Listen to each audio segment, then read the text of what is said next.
Si quelqu'un possède les ressources du monde, qu'il voit son frère dans le besoin et qu'il lui ferme son cœur, comment l'amour de Dieu demeure-t-il en lui? Mes enfants, n'aimons pas en parole avec la langue, mais en œuvre et en vérité.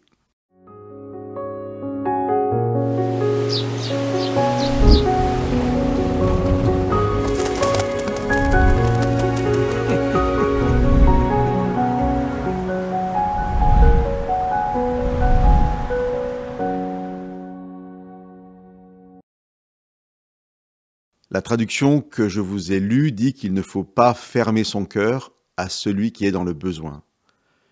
Littéralement, Jean dit qu'il ne faut pas fermer ses entrailles. La traduction de la TOB écrit qu'il ne faut pas se fermer à toute compassion. Ce verset d'introduction propose une leçon bien concrète, mais qui, à mon sens, ne sera pleinement comprise que si nous entendons aussi le verset qui précède et que je vous lis maintenant. À ceci, nous connaissons l'amour, c'est que Jésus s'est défait de sa vie pour nous. Nous aussi, nous devons nous défaire de notre vie pour les frères.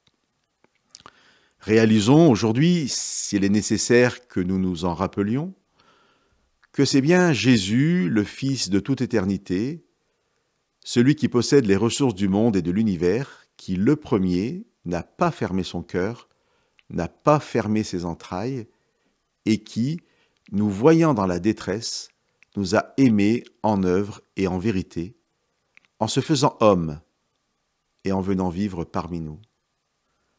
Quand il est venu sur la terre, Jésus n'a pas fondé des monastères pour que nous nous y retirions du monde, dans une douce communion avec Dieu.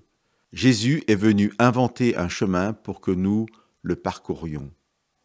Sur ce chemin, Jésus nous invite à partager la bonne nouvelle du salut avec ceux que nous allons y rencontrer. Mais avant tout, il nous invite à aimer en action chacun de ceux que nous croiserons. Que Dieu nous bénisse dans notre amour, en œuvre et en vérité.